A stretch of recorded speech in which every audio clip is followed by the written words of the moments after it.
기도하여라. 두 번째 시간, 용서해라는 주제로 말씀을 나눕니다. 여러분들이 아까 성경 봉독을 할 때 그냥 자연스럽게 아멘이 중간에 한번 나왔죠? 뭐가 끝났을 때? 주기도문이 끝났을 때 너무나 자연스럽게 아멘이 나왔어요. 그런데 거기서 딱 끝나면 될 것 같은데 사족처럼 14절과 15절 말씀이 나와 있습니다. 근데 저는 이 말씀을 묵상하면서 주기도문에 이 주기도문 말씀을 우리 주님께서 가르쳐 주셨을 때 14절과 15절은 사족이 아니라 어쩌면 기도의 데피니션을 정확하게 말씀해 주시는 것이라는 생각이 들었습니다. 예수님께서 지난주에 바리새인들처럼 너희들은 중언부언하지 말아라, 그리고 올바른 기도에 대해서 알려주셨습니다. 그런데 오늘 이 말씀 가운데 주기도문을 가르쳐 주시면서 주기도문이란 Lord's Prayer, 주님의 기도, 이렇게 기도하라고 하는 것인데 그 기도에 덧붙여서 용서라고 하는 것을 말씀하고 있습니다. 이 존 스토트라고 하는 신학자는 산상수훈이라고 하는 그의 책에서 이렇게 말을 합니다. 주기도문의 말을 앵무새처럼 이교도들이 중언부언하는 것처럼 반복하는 것은 쉬운 일이다. 하지만 그 말을 진지하게 기도한다는 것은 혁명적 함축을 지니고 있다. 그것은 그리스도인의 우선순위를 나타내기 때문이다. 오늘 이 말씀이 여러분들에게 굉장히 도전이 될 것 같아요. 우리가 매주일 부르고 있는 주기도문송, 그것을 부르는 것은 쉬운 일입니다. 그러나 그 말씀이 우리들에게 진지하게 다가오기 시작할 때 이것은 우리들에게 아주 혁명적인 일이 될 것이라는 거죠. 이 부분을 메시지 성경에서는 또 이렇게 이야기합니다. 기도에는 하나님이 하시는 일과 너희가 하는 일이 연결되어 있다. 예를 들어 너희가 다른 사람들을 용서하지 않고는 하나님의 용서를 받을 수 없다. 너희가 자기 몫을 다하지 않으면 하나님께서 너희에게 주실 몫을 너희 스스로 차단하는 셈이 된다. 이 말씀이 굉장히 우리들에게 도전이 되지 않습니까? 물론 하나님의 은혜와 용서가 우리들에게 옵니다. 그러나 우리들이 해야 될 몫을 다하지 않으면 하나님의 은혜를 우리들이 받을 수 없다. 예수님 당시에 많은 종교인들은 남의 허물을 용서하기보다는 남의 허물을 이렇게 들춰내려고 했습니다. 왜냐하면 그들의 허물을 들춰내면서 나는 그렇지 않은 사람이라고 하는 것을 드러내는 거죠. 그래서 특별 대우를 받기를 원했습니다. 우리들 중에 많은 사람이 그런 기도를 하지 않습니까? 하나님, 제가 좀 특별 대우를 받아야 되지 않겠습니까? 누구 기도보다도 내 기도가 먼저 응답되어야 되지 않겠습니까? 우리는 그래서 끊임없이 우리들이 살아가는 이 땅 위에서 우리들이 신앙생활을 하며 내 기도가 응답되기를 끊임없이 기도합니다. 다른 사람은 몰라도 내 기도만은 응답이 돼야 되는 겁니다.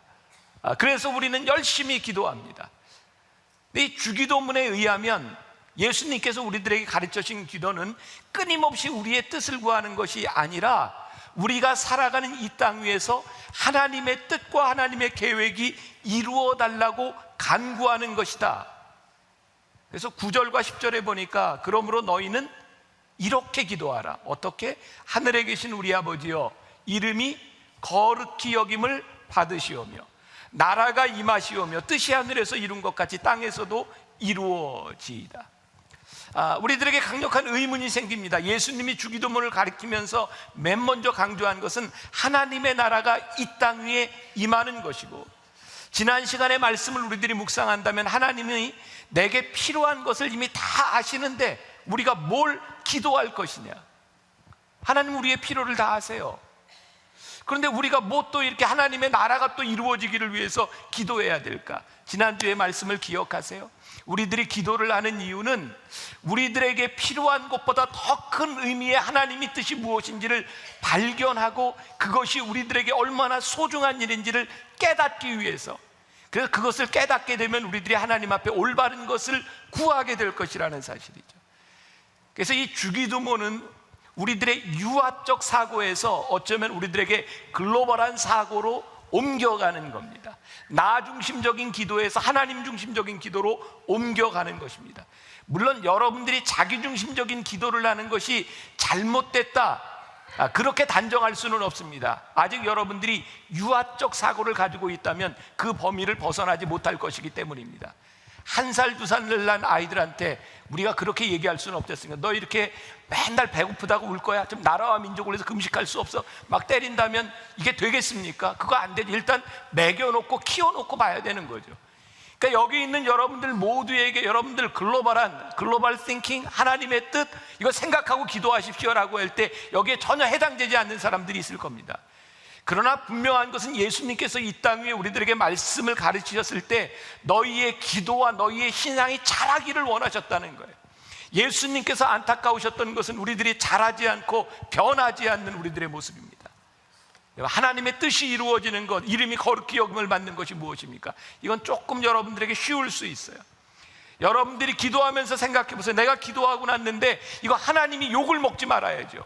근데 내가 기도한 걸 보니까 이건 하나님이 욕먹을 일이야. 그럼 하나님의 거룩함이 훼손되었다는 거예요. 하나님의 뜻이 이루어지지 않는다는 거예요. 예를 들어 볼까요? 여러분들이 기도하면서 저 나쁜 놈, 아유 하나님 저놈은요 진짜 내가 어떻게 좀 해주세요. 그렇게 기도했는데 하나님이 영광을 받으십니까? 그럼 그 기도 잘못된 거 아니에요? 여러분 아무리 김일성이 믿고 김정일이 믿고 김정은이 미워도 하나님 저놈의 인간 빨리 죽게 해주세요라고 했을 때 하나님이 기뻐하실까요? 우리들에게 여러분들이 원하는 기쁨이 될지는 모르지만 하나님 그의 영혼을 불쌍히 여겨달라고 하나님 그 땅 위에 있는 백성들을 생각하며 아파하는 사람들을 생각할 때 하나님이 그 기도를 거룩하게 받으시지 저놈 좀 죽여달라고 할 때 하나님이 그 기도를 받으시겠는가? 여러분 교회가 하나님의 영광을 가리었던 것 50 때 많은 목사님들이 청와대에 가서 전두환 대통령을 축복했던 것 한 사람의 영혼은 사랑할 수 있을지 모르지만 그가 지었던 잘못한 것에 대해서 그냥 축복을 하고 넘어가려고 할 때 하나님의 공의와 거룩함이 살아나겠는가? 여러분 우리들이 사랑한다고 하고 정의를 이야기한다고 할 때 정말 중요한 것은 그 일을 통하여 하나님이 정말 영광을 받으실 수 있는가, 하나님의 거룩함이 훼손되지 않는가를 우리들이 분명히 말할 수 있어야 합니다. 그것이 예수의 이름으로 기도하는 것입니다. 우리가 기도할 때 마지막을 어떻게 마무리합니까? 예수님의 이름으로 기도합니다. 그게 무슨 의미일까요? 내가 기도한 것이 주님의 이름으로 기도하는데 부끄러움이 없습니다. 내가 주님의 이름으로 기도합니다. 어떤 모임에서 제가 그런 기억이 납니다. 어떤 분에게 이게 기도를 시켰는데 이 신앙생활 한 지 얼마 안 된 분인데 기도를 너무 오래 하는 거예요. 중간쯤 가다 제가 깨달았습니다. 이 사람이 마무리하는 걸 잊어버렸어요. 그 마무리를 해야 되는데 마무리가 안 되니까 계속 가는 거예요. 마무리는 어떻게 합니까? 예수님의 이름으로 기도합니다. 그것이 마무리입니다. 이거 굉장히 중요하다고 생각하거든요. 여러분들이 아무리 오랜 기도를 해도 예수님의 이름으로 기도합니다로 마무리할 수 없다면 이것은 올바른 기도가 아닙니다. 여러분 이게 상상에 가서 제가 매번 축도할 때마다 굉장히 떱니다. 그럼 축도가 어떻게 됩니까? 지금은 우리 주 예수 그리스도의 은혜와 하나님 아버지의 무한하신 사랑과 성령의 인도하심이, 제가 축도할 때마다 하기 전에 어떤 생각을 하면 내가 이거 중간에 잊어버리면 어떡하지? 이거 어떻게 수습하지? 그런 두려움이 늘 제 안에 있어요. 제가 신학교 다닐 때 저희 학교 교수님 중에 미국에서 오신 선교사님이 있었어요. 한국말 잘하세요. 과목을 한국말로 가르치던 분인데 그분이 설교를 하고 채플 시간에 축도를 하는데 손을 들고 아무 소리 안 하셨어요.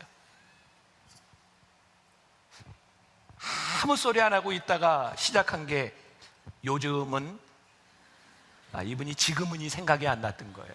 그래서 요즘은 그 비슷한 말이잖아요. 우리들이 마무리를 해야 되는데, 예수의 이름으로 마무리를 해야 되는데 그거 마무리가 안 되면 이 말의 차원이 아니라 여러분들이 영적으로 하나님과의 관계로 마무리가 되지 않으면 기도는 완성되지 않습니다. 우리가 예수 이름으로 기도한다고 하는 것은요, 하나님과의 관계가 맺어졌다는 것을 의미합니다. 그래서 오늘 여러분들이 이 기도에 도전을 받아야 합니다. 종종 우리는 하나님을 아는 것으로 충분하다라고 생각할지 몰라요. 하나님은 세상 사람도 알고 사단도 압니다. 그러나 하나님을 믿는 것은 아무나 믿는 것이 아닙니다. 우리가 하나님을 아는 것에서, 지식에서 끝나는 것이 아니라 우리들이 하나님을 믿을 때, 어떤 하나님, 우리들의 삶에 현존하시는 하나님을 우리들이 믿을 때 하나님과의 관계가 우리들에게서 회복되고 하나님과의 관계가 우리들에게서 나타나기 시작할 때 욥기 22장 21절에 보면 이런 말씀이 있어요. 너는 하나님과 화목하고 평안하라. 그리하면 복이 내게 임하리라. 여러분들에게 묻고 싶습니다. 여러분들은 하나님과 관계가 평안하십니까? 하나님의 이름으로, 주님의 이름으로 기도하는 그 하나님과의 관계가 정말 마음이 평안하십니까? 왜 대답이 없는 겁니까? 날씨가 너무 더워서 그래요? 어때요? 평안하세요? 정말 여러분들이 기도할 때 마음이 평안해야 합니다. 기도할 때 여러분들에게 거리낌이 없어야 합니다. 그것이 하나님과의 올바른 관계입니다. 예전에 제가 저희 아버님이 하셨던 설교를 가지고 리메이크 했던 적이 있습니다. 접근이냐 접촉이냐. 예수님 당시에 수없이 많은 사람들이 예수님께 접근했습니다. 그러나 접근했던 수없이 많은 허다한 무리들에게 하나님의 역사가 일어나진 않았습니다. 그러나 그 접근했던 사람 가운데 누군가 예수님께 접촉했을 때 12년 동안 혈루병을 앓던 여인이 예수님의 옷에 손을 대었을 때 하나님의 역사가 일어납니다. 오늘 이 자리에도 우리가 수없이 많은 사람들이 나와서 예수님께 접근을 시도합니다. 그리고 기도합니다.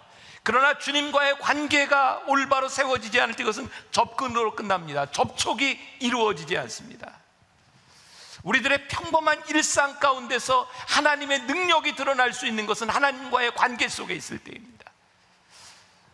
제가 지난해 7번 방의 선물이라는 영화를 굉장히 재미있게 봤어요. 이 영화에 저기 나오네요. 정말 그 감동적이었던 거 그 예승이 꼬마의 연기였고요. 그리고 그 아버지의 연기.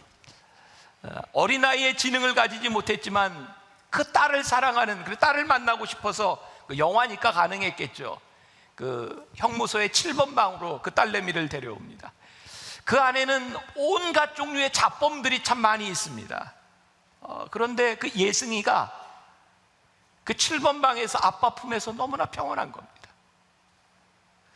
그 예승이가 그 안에 수없이 많은 잡범들 가운데서 아빠와 함께 있는 것, 내가 어디 있는 것보다 이 감옥 안에서 아빠와 함께 있는 것, 아버지 품에 있는 것을 즐깁니다. 저는 그런 생각을 했어요. 우리가 주님의 이름으로 기도한다고 하는 것이 무엇일까? 이 세상 가운데서 온갖 잡범들이 우글거리고 도저히 평화로울 수 없는 그곳에서 내가 주님의 이름으로 기도할 수 있는 것은 주님의 품 안에 내가 있는 것. 내 기도가 정말 주님 안에서 편안할 때 우리는 주의 품 안에 있는 겁니다. 근데 여러분들 기도하면서도 여러분들이 느끼지만 여러분들의 기도가 불안할 때가 있어요.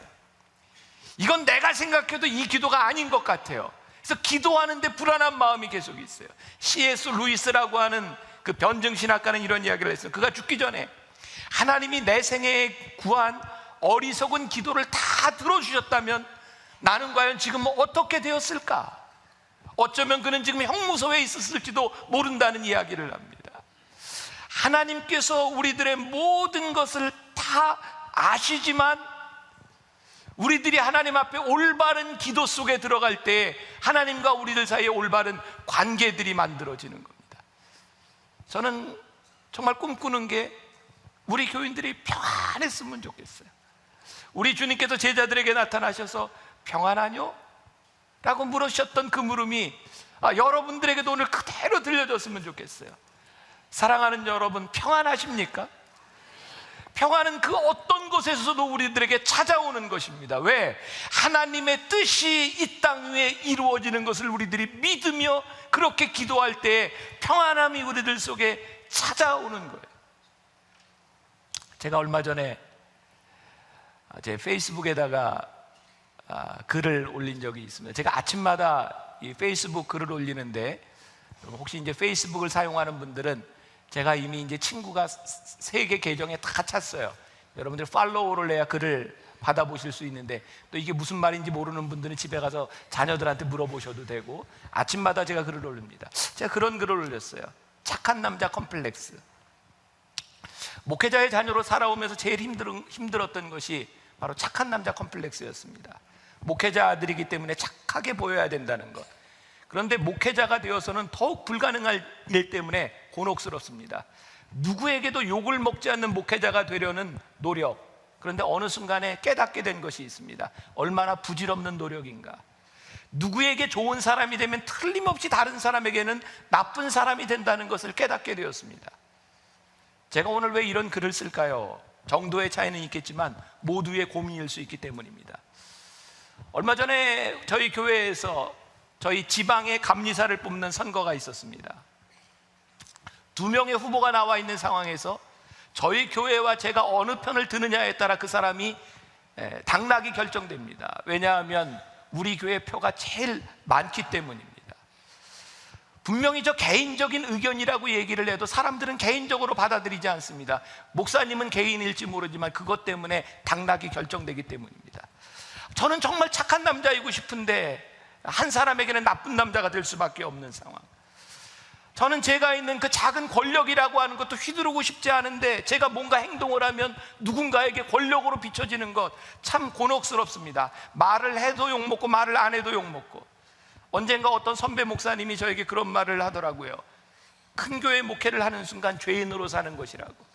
동기들 모임에 가서 밥을 사겠다고 하면 그래 너 잘났다, 눈치 보느라 조금 늦게 나면 있는 놈이 더 인색해. 그럼에도 끊임없이 욕 안 먹고 살고 싶은 마음. 오늘 제 푸념도 섞여 있지만 욕 먹을 수 있고 누군가의 비난이 대상이 될 수 있는 것, 어찌 보면 누군가가 우리를 비난한다고 하는 것도 축복일진된 그것을 우리들이 누리며 나누며 감사하며 살아가야지. 우리 모두에게 영원한 숙제 착한 남자 컴플렉스 피할 수 없는 일이라면 즐겨라. 제가 썼던 글입니다. 이게 제가 오늘 여러분들에게 이런 말씀을 드리고 싶어요. 하나님의 뜻대로 산다고 하는 것이 여러분들이 누군가에게 욕을 먹지 않는다는 것이 아닙니다. 하나님의 뜻대로 산다는 것은 하나님께 영광을 돌린다고 하는 것이고 하나님의 거룩함이 훼손되지 않는다고 하는 것이지, 여러분들을 모든 사람들이 여러분들을 좋아하게 만든다는 뜻도 아닙니다. 필연적으로 하나님의 뜻대로 살아간다고 하는 것은 여러분들에게 적을 만드는 일이 될 수도 있습니다. 그 적은 하나님의 뜻을 거스리는 사람들입니다. 여러분들이 하나님의 뜻대로 살아가며 여러분들이 당해야 될 일이 있다면 그 가운데서 평안하십시오.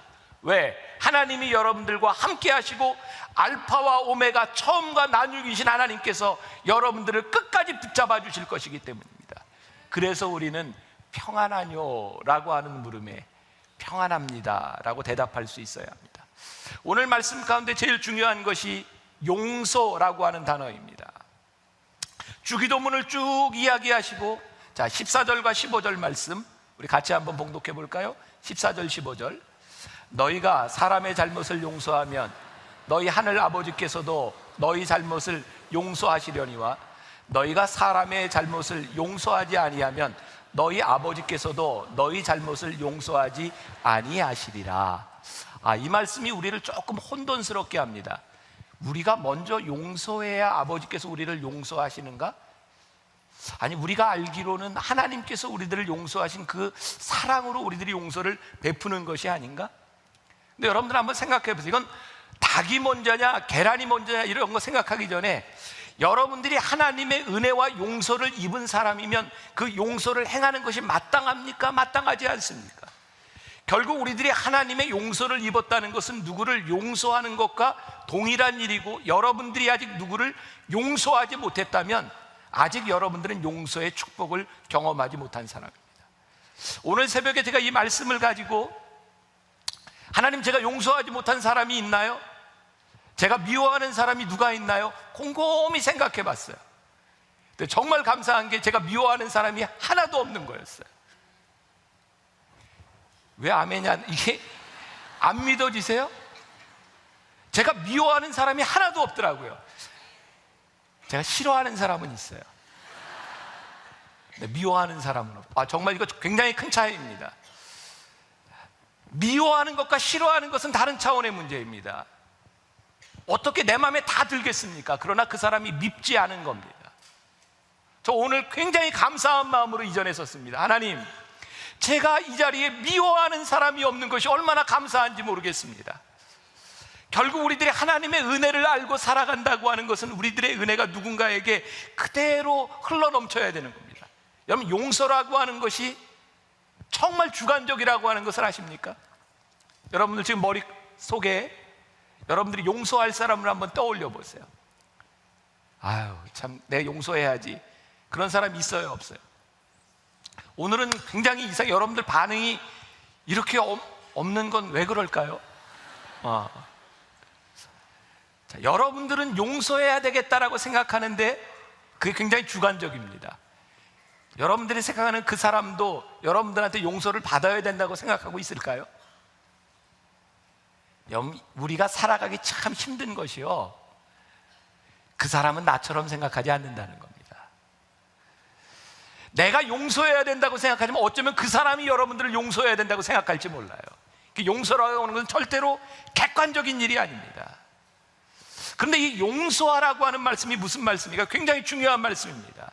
용서는 객관적인 것이 아닙니다. 여러분들 속에 있는 그 문제를 해결하는 것입니다. 그 사람이 어떻게 생각하는지 그것이 중요한 것이 아니라 여러분들이 용서하지 못하면 여러분들이 문제이기 때문입니다. 용서하지 못하면 하나님과의 관계가 막히고 하나님의 용서를 경험할 수 없고 여러분들이 평안을 잃어버리기 때문입니다. 그래서 용서하라는 겁니다. 이것은 객관적인 사실이 아니라 굉장히 주관적인 신앙의 문제입니다. 상처를 가지고 살아가는 사람들을 종종 봅니다. 어떤 사람에 대하여? 제가 이 새가족들 이렇게 만나보고 이렇게 얘기할 때 또 새가족들 중에는 이런 분이 있어요. 전 절대 신방 안 받습니다. 그런 분들이 있어요. 그리고 어떤 분들은 이렇게, 저 좀 그냥 놔주세요. 저 그냥 예배만 드리고 싶습니다. 이전 교회에서 열심히 봉사하다가 받은 상처가 있습니다. 어떤 여자는요, 절대 결혼을 안 한다고 하는 여자가 있어요. 남자한테 상처가 있어요. 누군가의 그 상처를 가진 사람은요, 그 상처가 해결될 때까지 그 사람의 삶의 영역들이 점점 좁아집니다. 여러분들이 상처받았던 목회자를 용서하지 않으면 어떤 목회자를 만나도 여러분들의 마음이 열리지 않습니다. 여러분들이 상처받았던 남자와 여자를 용서하지 않으면 여러분들에게서 다른 사람을 만났을 때 누릴 수 있는 평안함과 그 관계들을 여러분들이 누릴 수 없습니다. 그래서 용서는 새로운 관계가 회복되는 것입니다. 우리가 용서하는 그 순간부터 하나님과의 관계가 새롭게 시작되는 겁니다. 삐뚤어진 우리의 마음과 상처를 가지고 보면 우리를 향한 하나님의 사랑이 보이지 않기 때문에 우리는 하나님을 믿는다고 하면서도 참 힘들게 살아갈 수밖에 없는 거예요. 여러분, 그런 경험이 있죠. 어디 다니다가 부딪히거나 했을 때 되게 멍이 들어요. 멍이 들면 아픈가요, 안 아픈가요? 아파요. 멍든데 누가 가까이만 와도 만지기만 해도 아파요. 건강한 사람은 대도 안 아픈데 멍든 데는 찔리면 아파요. 용서하지 못하는 건 여러분들 속에 가지고 있는 멍과 같습니다. 그것이 여러분들에게서 해결되어야 합니다. 분명한 것은 용서받은 자가 용서할 수 있고 용서하는 자가 하나님과의 새로운 관계 속으로 들어갈 수 있다는 거예요. 이 조이스 마이어라고 하는 사람이 쓴 단순함이 주는 기쁨이라는 책에 이런 이야기가 나옵니다. 한 여인이 초신자일 때에 매일 저녁 하나님께 지난 죄를 용서해 달라고 빌었습니다.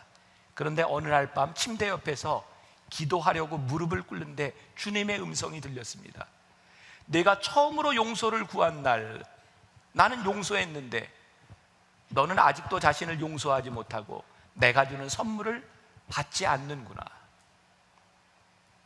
여러분들이 누군가를 용서했다, 여러분들이 용서를 받은 자로 용서했다, 그걸로 족한 겁니다. 그 사람이 그 용서를 받아들이지 못하는 것은 여러분들이 어떻게 할 수 있는 일이 아닙니다. 분명한 것은 여러분들이 용서하는 그 순간 여러분들이 용서의 축복을 누리게 된다는 사실입니다. 용서하는 순간 여러분들이 하나님과의 평안을 여러분들이 누리기 시작한다는 겁니다. 우리들이 하나님을 믿으면서 이것을 누리지 못하는 것이 우리들에게 얼마나 큰 비극이겠습니까? 제가 말씀을 준비하다가 정말 멋진 이야기를 하나 발견했어요. 어떤 아프리카의 한 부족에서 있는 이야기인데 그 부족에는 용서의 주간이 있답니다. 전 세계에서 이 부족만 용서의 주간이라는 풍습을 가지고 있다 그래요. 이 용서의 주간은 특별히 어떻게 날짜가 정해진 것이 아니라 이 부족들이 어떤 날씨가 좋은 날이 되면 날 잡아서 부족의 모든 사람들이 모여서 지금까지 잘못했던 모든 오해, 그것이 사실이든 진실이든 아무튼 다 용서하는 겁니다. 날씨 좋은 날. 오늘 제가요, 오늘 말씀을 준비하며 새벽에 그런 생각이 들어서, 하나님, 오늘 날씨가 좀 우중충해요. 용서하기 참 좋은 날입니다. 우리 날씨도 우중충한데 뭐 할까요? 용서합시다. 여러분들 입술로 선언했으면 좋겠어요. 하나님, 오늘 이 시간 우리들이 용서하기로 마음을 먹겠습니다. 이따가 혹시 가다가 비가 오잖아요. 그러면 차 안에서 여러분들 입으로 이렇게 고백해요. 에이, 비도 오는데 다 용서해버려. 다 용서하세요. 날씨도 더운데 오늘 우리 다 용서할까요? 오늘 왜 반응이 왜 그래요 이거? 다 용서합시다. 그리고 여러분들에게서 이 관계가 회복되기를 간절히 소원합니다. 용서한다고 하는 것, 새로운 관계 속으로 들어갑니다. 한 가지 예화만 여러분들에게 나누려고 합니다. 어떤 남매가 사소한 일로 다투다가 격한 감정을 가지고 이제 싸우게 되죠. 어렸을 때 우리 한 번씩 다 경험해 본 거 아닙니까? 어머니가 그 모습을 보고 뛰어옵니다. 아이가 얘기합니다. 오빠가 먼저 싸움을 걸었어. 누이 동생이 씩씩거리면서 얘기합니다. 오빠가 얘기하죠. 아니야 엄마, 제가 먼저 시작했어요. 둘이 서로 이렇게 잘못했다고 이야기합니다. 두 아이의 말을 다 들은 어머니는 아이들의 손을 잡고 이렇게 말을 합니다. 엄마는 누가 먼저 싸움을 시작했는지 그거 알고 싶지 않다. 내가 알고 싶은 것은 누가 먼저 그만두려고 하는가, 누가 먼저 화평의 사람이 되기를 원하는가, 엄마는 그거를 알고 싶다. 우리는 하나님 앞에서 수없이 그런 기도를 합니다. 하나님, 내가 잘못한 거 아니거든요. 하나님, 그 사람 때문에 내가 얼마나 힘든지 아세요? 우리는 서로 누가 잘했다 잘못했다를 놓고 싸울 때가 많이 있습니다. 근데 오늘 하나님께서 여러분들에게 말씀하세요. 내가 너희들에게 가지고 있는 관심은 그게 아니야. 누가 먼저 그만둘 건데, 누가 먼저 용서할 건데, 누가 먼저 나와 화평할 건데, 누가 먼저 나와 관계를 회복하기를 원하는데, 누가 먼저 말씀을 들을 때 그 말씀이 우리들 속에 역사하기를 원하는데, 하나님의 사랑을 알기 전에 어쩌면 여러분들에게 용서가 참 힘들었는지 모릅니다. 우리를 용서하신 주님께서 우리들에게 물으실 거라는 거죠. 누가 용서했냐? 네가 용서했냐? 이번 한 주간 여러분들이 용서로 평화를 누리는 주간이 되기를 간절히 소원합니다. 제가 여러분들에게 계속해서 말씀드리죠. 이 산상수훈 말씀을 지나는 동안 여러분들이 신앙의 실천이 없으면 이 말씀은 여러분들에게 아무런 유익이 없다. 오늘 여러분들 가운데 정말 마음의 결단이 서기를 간절히 소원합니다. 내가 먼저 그만두고 하나님 앞에 맡기는 여러분들의 믿음, 여러분들이 누려야 될 평안입니다. 날씨도 더운데 용서합시다. 비도 오는데 용서합시다. 햇볕이 쨍쨍 지는데 확 용서해 버립시다. 그때 하나님의 나라가 여러분들에게 임하게 될 줄 믿습니다. 날씨가 습하고 덥고 또 비도 옵니다. 참 은혜 받기 좋은 날이죠. 어쩌면 이렇게 예배 드리기 좋은 날인지 몰라요. 오늘 특별히 그 태국에서 크리스찬 컬리지의 그 축구팀이 저에게 예배를 함께 드리고 있는데, 그 풍생중학교가 축구로 참 유명한 학교죠. 자매결연차 방문했다 오늘 예배를 드립니다. 우리 태국에서 온 우리 축구팀들 한번 자리에 일어나 볼까요? 네. 우리 박수로 축복하고 우리 환영하겠습니다. 네. 네.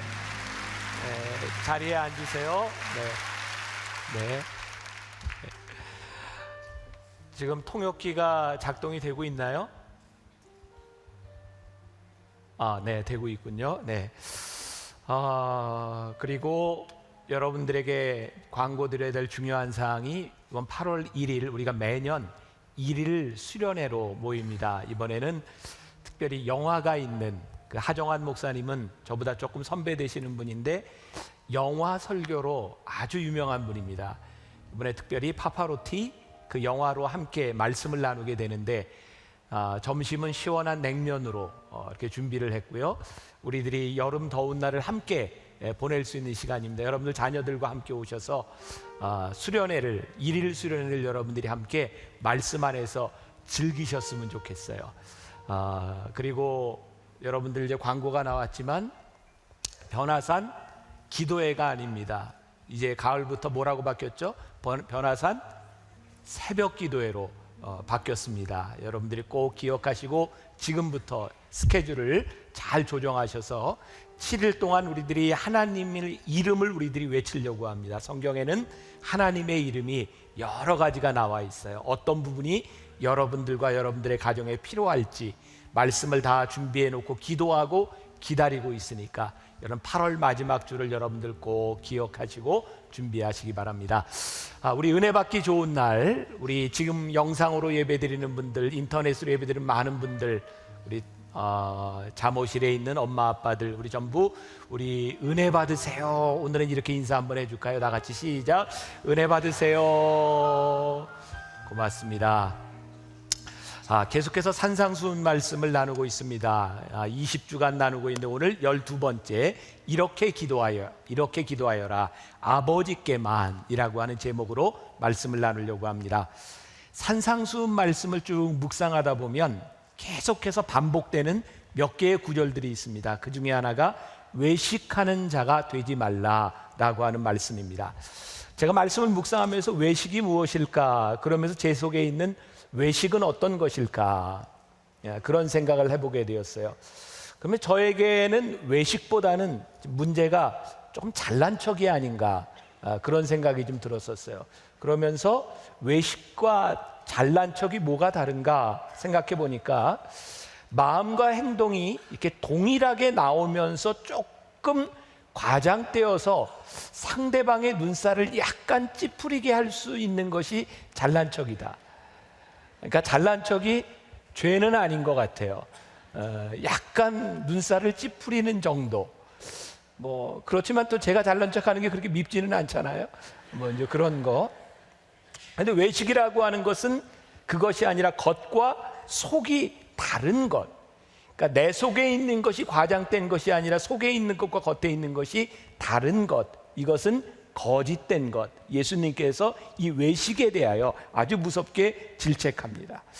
오늘 16절에 보니까 금식할 때에 너희는 외식하는 자들과 같이 슬픈 기색을 보이지 말라. 그들은 금식하는 것을 사람에게 보이려고 얼굴을 흉하게 하느니라. 내가 진실로 너희에게 이르노니 그들은 자기 상을 이미 받았느니라.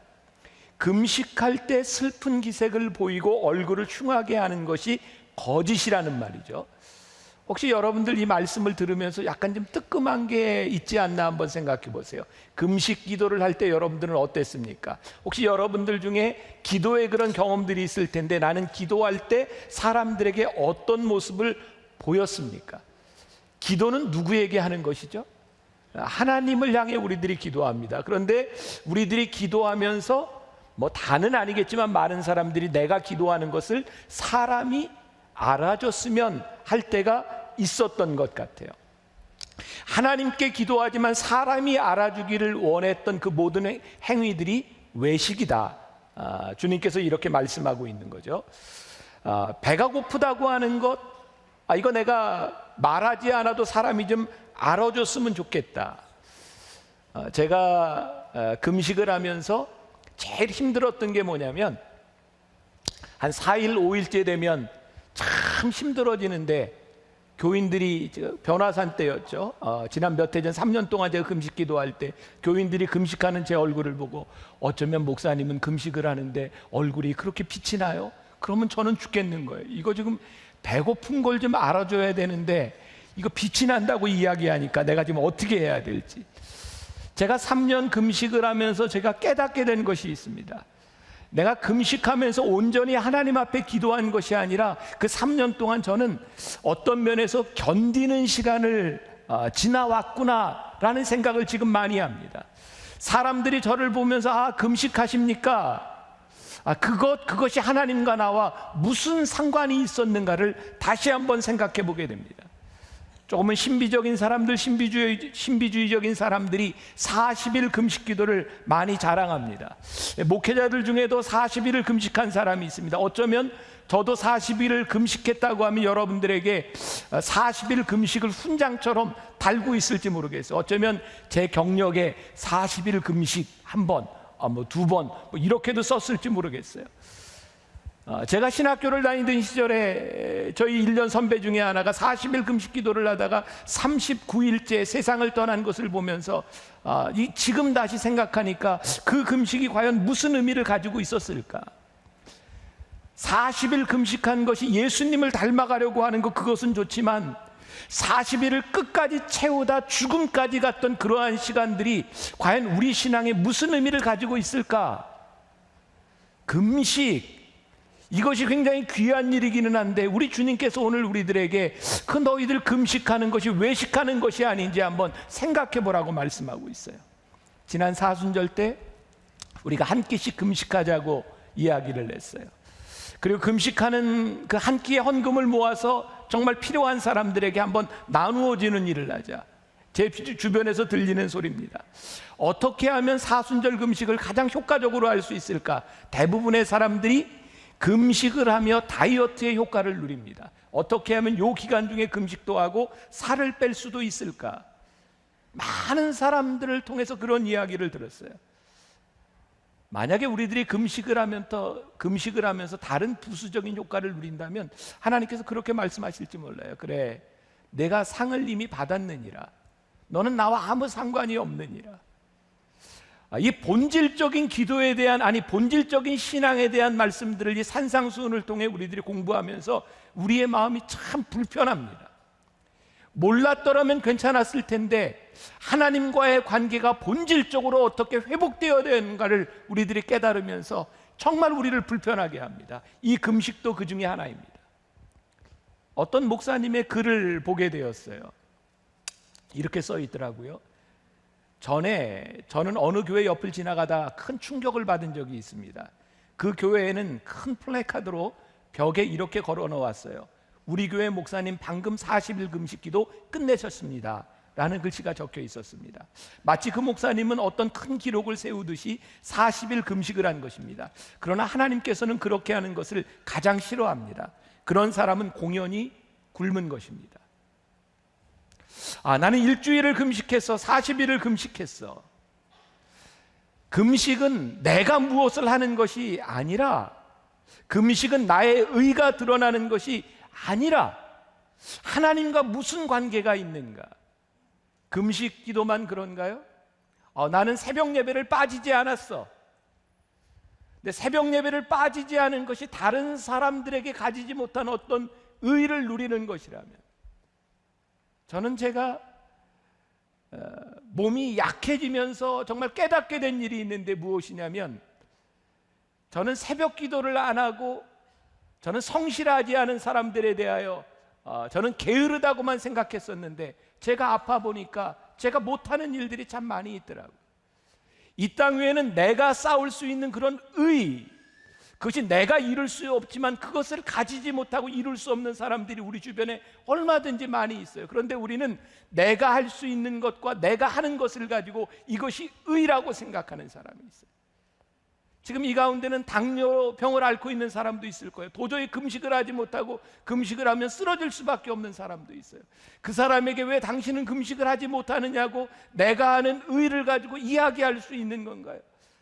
당뇨를 가진 사람에게는, 다른 병을 가진 사람에게는 하나님과의 다른 방법으로 관계를 맺을 수 있는 일들이 있어요.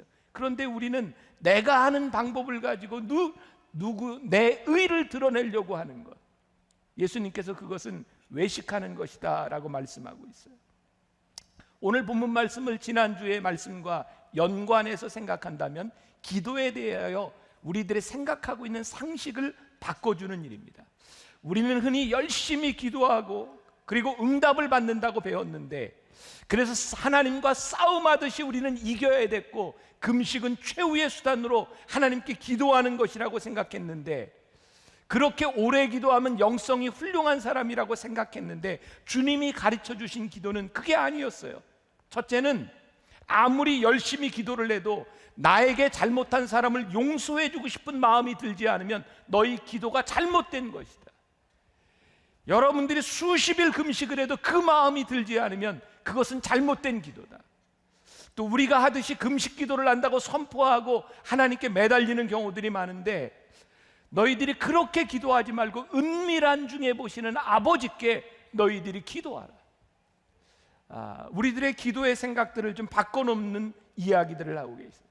예수님은 절대로 금식 기도에 대하여 금하시거나 잘못됐다고 이야기하지 않습니다. 왜냐하면 오늘 본문 말씀이 금식할 때에 라고 말씀하기 때문입니다. 금식이 잘못된 것이 아니라 금식의 동기와 방법을 우리들에게 말씀하고 있어요. 이 산상수훈 말씀을 묵상할 때마다 계속해서 느끼는 것이 뭐냐면, 우리들이 무엇을 하느냐에 대한 문제가 아니라 그것을 하는 너희의 마음이 무엇이냐, 우리 주님께서는 우리의 마음을 보고 계세요. 관심을 끌려는 수단, 그것은 하나님께 필요 없다는 겁니다. 그것이 외식입니다. 기도는 온전히 하나님을 믿고 하나님을 신뢰하고 하나님을 사랑하느냐에부터 시작하는 것이 기도입니다. 금식, 하나님의 뜻을 알기 위함입니다. 어떻게 알기 위함이죠? 하나님을 믿고 있는데 내 정욕, 내 생각이 이게 죽여지지를 않는 겁니다. 그래서 우리는 금식을 합니다. 하나님, 아무리 해도 아무리 기도를 해도 내 생각이 죽어지지를 않아요. 내 속에 정욕이 늘 있어요. 그래서 우리들이 금식하는 겁니다. 하나님, 내 뜻을 버리고 온전히 하나님의 뜻을 볼 수 있도록 하나님, 제가 밥을 굶으며 제 식욕을 억제하며 하나님 앞에 기도합니다. 내 힘으로 할 수 없는 일을 할 수 있도록 용기를 달라고 기도하는 것이 금식 기도입니다. 그런데 우리는 시간을 정해놓고 금식하며 내가 이루고 싶은 일을 이룰 때까지 기도합니다. 그것은 하나님께 대한 신뢰가 아니라 온전히 나의 의지와 나의 생각을 믿고 있을 뿐입니다. 시간을 정해놓고 기도하고 금식해도 하나님의 뜻이 세워지지 않는 겁니다. 그래서 열성적인 교회들, 여러분들 이단들을 바라보며 여러분들이 착각하는 것이 있어요. 그들이 희생하고 그들이 많이 모이고 그들이 헌금을 내고 집을 갖다 다 바치는데도 그것이 왜 이단인가?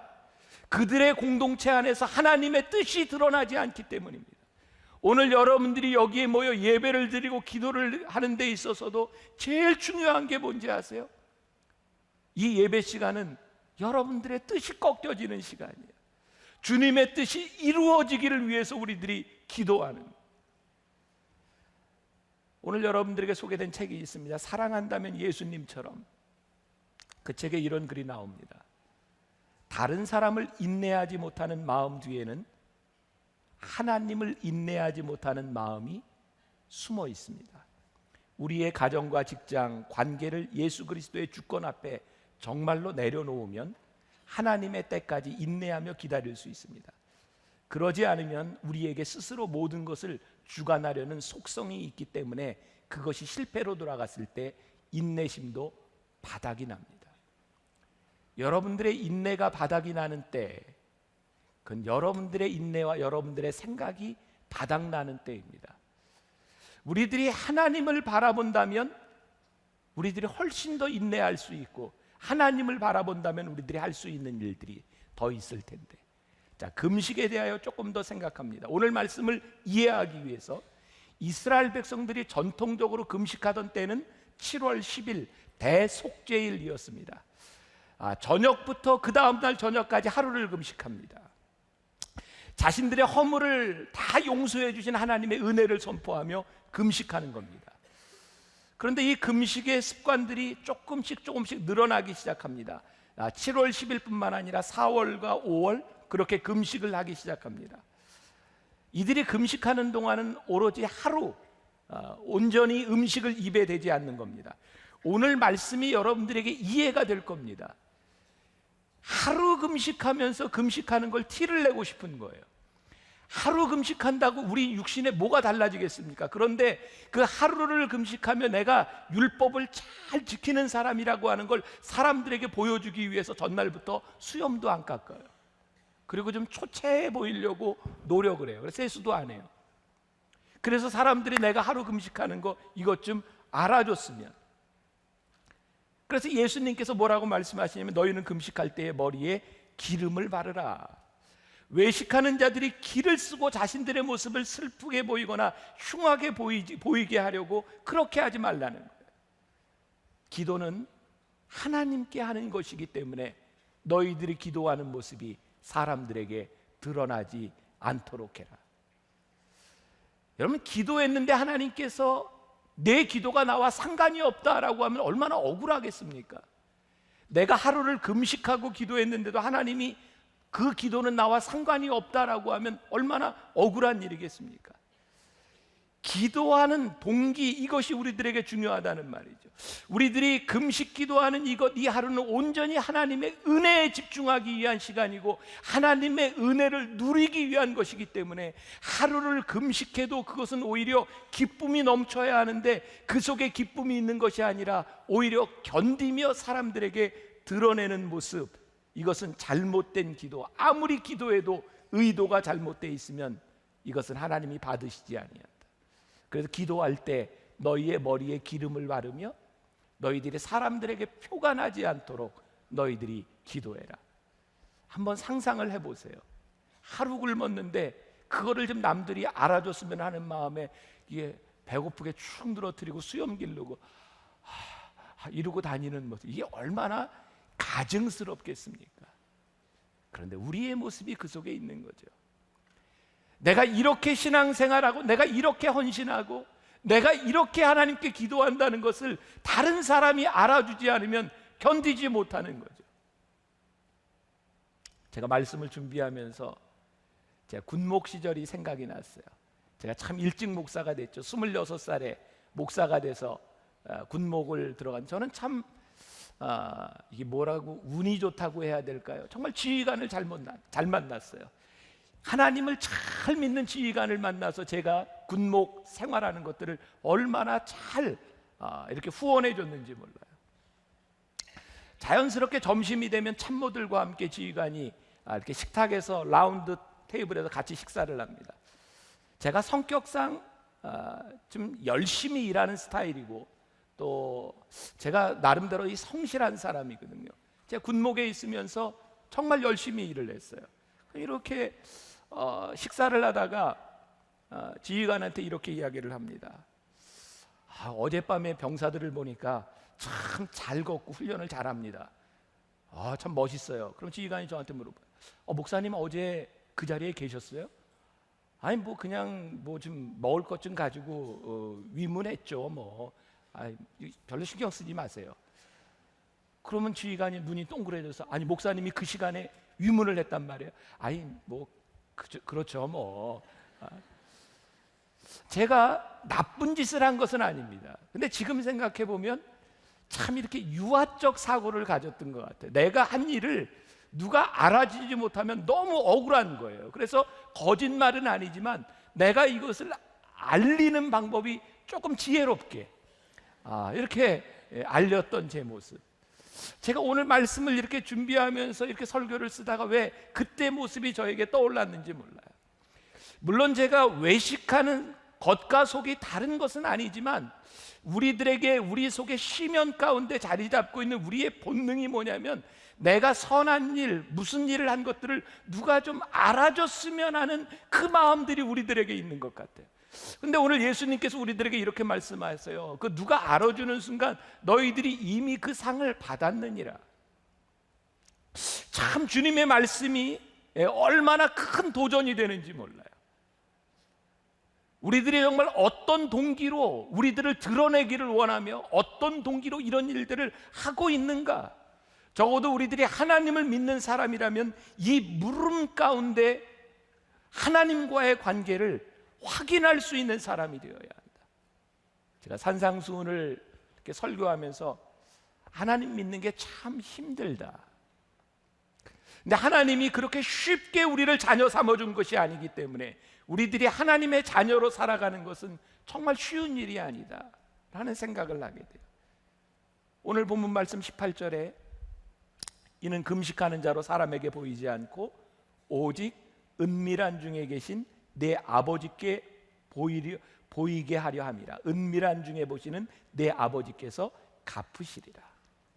오늘 예수님께서 왜 금식에 대하여 외식하는 자와 같이 하지 말라라고 말씀하셨냐면 기도는 하나님께 하는 것이고 은밀한 중에 계시는 아버지께서 보실 것이기 때문이다 라고 말씀하고 있어요.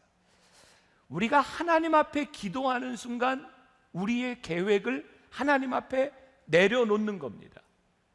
이방인들은 기도할 때 끝까지 자기중심적입니다. 하나님의 뜻을 보려고 하지 않습니다. 그래서 자기가 원하는 것이 끝까지 이루어져야 기도의 응답을 받았다고 이야기를 합니다. 그러나 하나님 앞에 기도하는 사람들은 언제 기도의 응답을 경험하냐면 이것이 하나님의 뜻입니다 라고 하는 것을 깨닫는 순간 기도가 이루어지는 거예요. 여러분들이 지금 여러분들의 많은 문제들을 가지고 기도할 겁니다. 그리고 우리는 문제가 해결되기를 위해서 기도합니다. 이번 변화산 때도 여러분들은 수없이 많은 문제들을 가지고 나올 겁니다. 그런데 어떤 사람들은 문제가 해결되고 어떤 사람은 문제가 해결되지 않습니다. 저는 분명히 믿는 것이 있습니다. 여러분들이 하나님께 기도하면 하나님께서 약속하신 대로 여러분들의 모든 기도가 응답을 받습니다. 믿으십니까?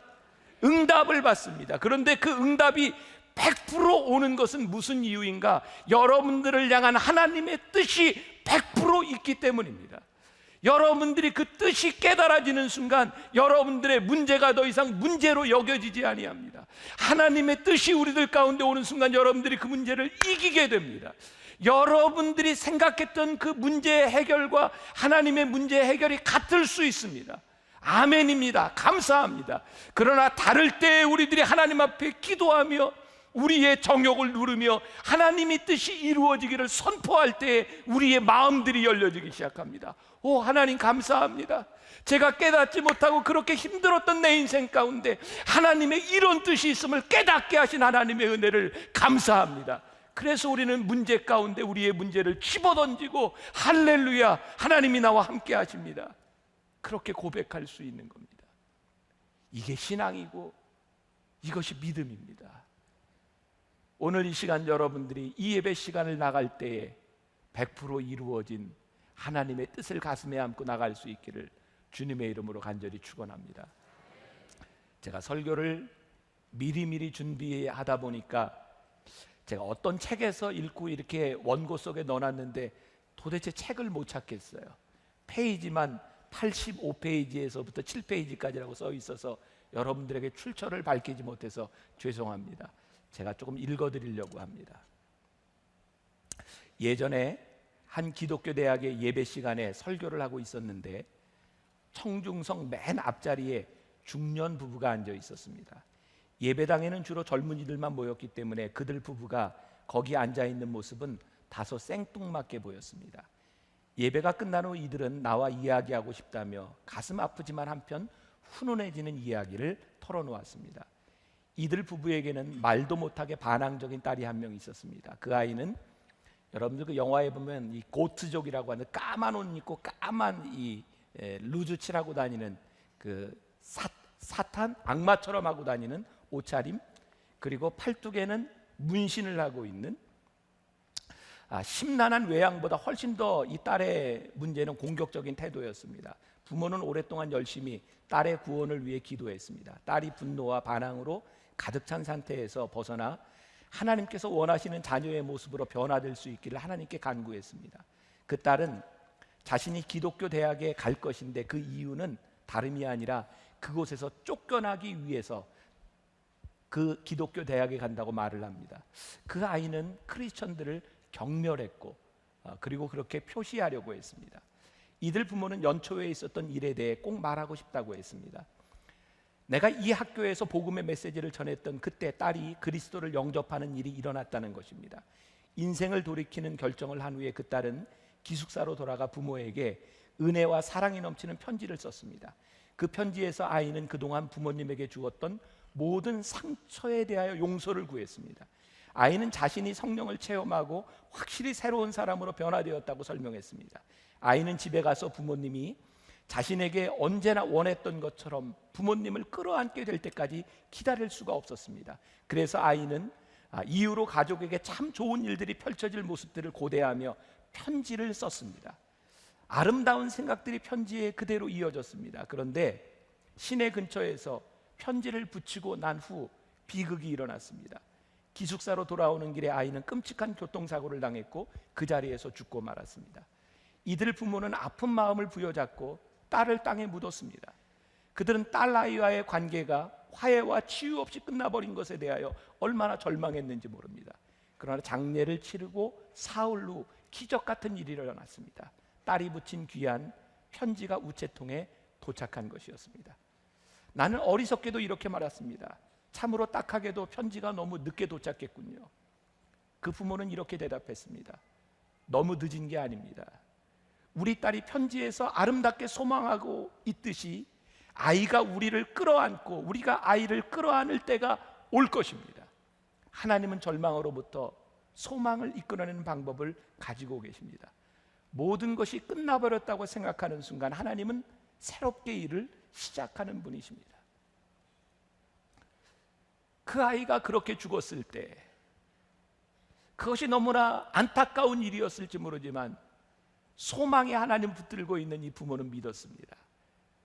아이가 기도한 대로, 아이가 편지에 쓴 대로 우리가 하늘나라에서 끌어안고 함께 부둥켜 안고 살아갈 날이 오리라고 하는 것을, 우리는 기도하면서 우리는 늘 내가 생각하는 내 뜻까지만 생각합니다. 그래서 우리들 가운데 일어나는 일 가운데 하나님의 더 깊은 뜻을 보지 못하고 우리가 실패자처럼 낙담할 때가 많이 있습니다. 제가 참 좋아하는 말씀 가운데 하나가 이사야 55장 8절부터 9절까지 말씀입니다. 오늘 여러분들이 이 말씀을 적어놓고 한 주간 묵상하면 참 좋겠어요. 같이 봉독해 볼까요? 이는 내 생각이 너희의 생각과 다르며 내 길은 너희의 길과 다름이니라. 여호와의 말씀이니라. 이는 하늘이 땅보다 높음같이 내 길은 너희의 길보다 높으며 내 생각은 너희의 생각보다 높음이니라. 금식기도 하나님의 뜻을 아는 또 하나의 방법일 뿐입니다. 금식기도를 통하여 우리들이 하나님의 뜻을 보기 시작합니다. 내 생각으로는 전혀 이해하지 못했던 하나님의 깊은 뜻이 있음을 우리들이 보게 됩니다. 오늘 예수님께서 지난주에 이어서 이 기도의 한 가지 맥을 가지고 있는데 이 기도를 통해서 우리들이 무엇을 보기를 원하는가? 이사야 58장 3절부터 5절까지 해보니까 보라 너희가 금식하는 날에 오락을 구하며 온갖 일을 시키는도다. 보라 너희가 금식하면서 논쟁하며 다투며 악한 주먹으로 치는도다. 너희가 오늘 금식하는 것은 너희의 목소리를 상달하게 하려는 것이 아니니라.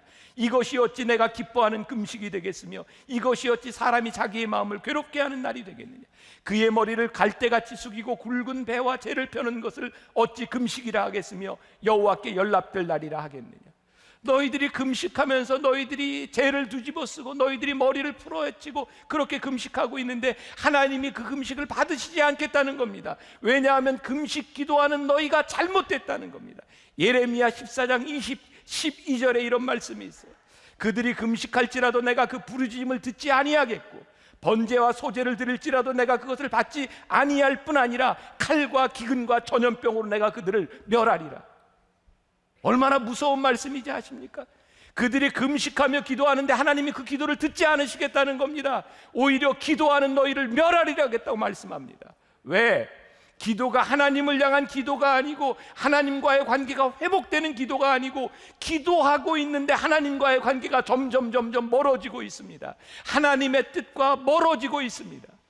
여러분들이 금식하는 그것이 중요한 것이 아니라 여러분들이 금식하며 하나님의 뜻을 바라보고 있는가? 그래서 이 기도는 구제와 연결되어 있습니다. 용서와 연결되어 있습니다. 은밀한 중에 보시는 너희 아버지께서 너희의 마음을 보시는데 너희들이 금식하면서도 구제하지 아니하고 금식하면서도 하나님과의 관계가 회복되지 아니하고 금식하고 있는데 너희들이 잘못된 행위가 고쳐지지 아니할 때 하나님이 너희의 기도를 듣지 않으시는 것이 아니라 오히려 하나님께서 너희에게 화를 내리실지 모른다는 말씀입니다. 진정한 금식을 통해 우리는 누군가를 보아야 합니다. 금식을 통해 하나님과의 관계가 회복되었다면 이 수직적인 관계의 회복은 수평적인 관계의 회복으로 이어져야 합니다. 종교와 신앙이 틀린 것이 무엇인지 아십니까? 종교는 내가 이 행위를 하면 다 됐다고 생각하는 겁니다. 금식 기도를 했으면 that's okay. 내가 하나님께 금식했어. 그것은 종교입니다. 오늘 여러분들이 예배를 드리면서 됐어. 이 휴가철에 내가 예배 시간을 지켰어. 오늘 남자들 가운데는 혹시 오늘 유현진과 추신수가 대결을 하고 있는데 그거를 꾹 참고 나온 사람이 있는지 몰라요. 아니, 가서부터 봐야 되겠다고 생각하는 사람이 있는지 몰라요. 내가 그 정도 참고 왔으면 남자인 나로서 정말 대단한 일이야. 근데 하나님은 그거 아무 소용없다는 겁니다. 내가 무엇을 희생하고 내가 무엇을 참고 왔다 할지라도 하나님과의 관계의 회복 가운데 내 인생이 변화되는 일이 없으면 그것은 종교적인 일에 불과합니다. 신앙은 무엇인지 아십니까? 여러분들이 이 시간에 예배하고 여러분들이 기도함으로 인하여 여러분들의 삶의 결단이 일어나야 신앙의 변화가 일어나고 하나님과의 관계가 이루어지는 겁니다. 오늘 이 예배 시간을 나가면서 여러분들은 종교적인 행위에서 어떻게 신앙적인 결단을 내리느냐, 그것이 너희들에게 주어진, 우리들에게 주어진 것입니다. 머리에 기름을 바르고 오직 하나님을 바라보며 너희들이 기도해라. 종교에서 신앙으로 옮겨져 가야 합니다. 제가 어느 지방에서 집회를 인도할 때 특강을 인도하던 분이 있었어요. 그분이 계속 이야기하는 끝에 이런 말을 하더라고요. 아, 내가 40일 금식 기도를 끝난 후에 말이죠, 제가 40일 금식 기도를 하고 나니까 말이죠, 그분이 40일 금식 기도를 하는 게 정말 위대한 일입니다. 그러나 듣는 제 모습 속엔 저 40일 금식 기도가 저분에게 종교가 되었구나, 그러면서 제 모습을 보게 되더라고요. 나는 무엇이 내 삶을, 내 신앙을 종교화시켜 놓았는가? 그것을 한 것 때문에 내가 무엇을 자랑하고 있는가? 오늘 여러분들 과거에 했던 여러분들의 종교적인 것, 여러분들이 언제 어떤 교회 건축을 했고, 여러분들이 무슨 교회를 세웠고, 왕년에 여러분들이 무엇을 했던 것, 하나님이 그 아무 소용이 없다는 겁니다. 그것은 종교화되어 버렸고, 지금 너희들에게 중요한 건 너희들이 하나님 앞에 그 관계를 유지하고 있는가, 너희들이 기도할 때 생생한 하나님과의 관계가 살아있는가, 그것을 하나님께서 우리들에게 묻고 계시다는 겁니다.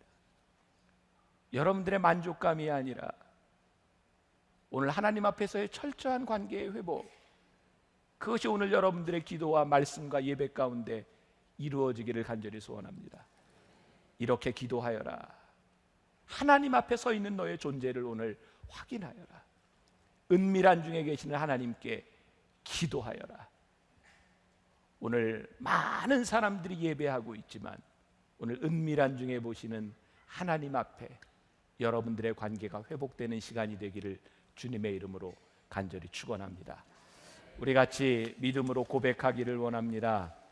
너 예수께 조용히 나가 내 모든 짐 내려놓고 주 십자가 사랑을 믿어 죄사함을 너 받으라. 주 예수께 조용히 나가 내 마음을 쏟아놓으라. 늘 은밀히 보시는 주님 큰 은혜를 베푸시리. 오늘 찬양을 하며 이 찬양의 가사 가운데 있는 것처럼 은밀한 중에 보시는 주님 앞에 여러분들의 마음을 쏟아놓으십시오. 오늘 하나님께서 여러분들을 보시고 여러분들의 기도를 들으실 겁니다.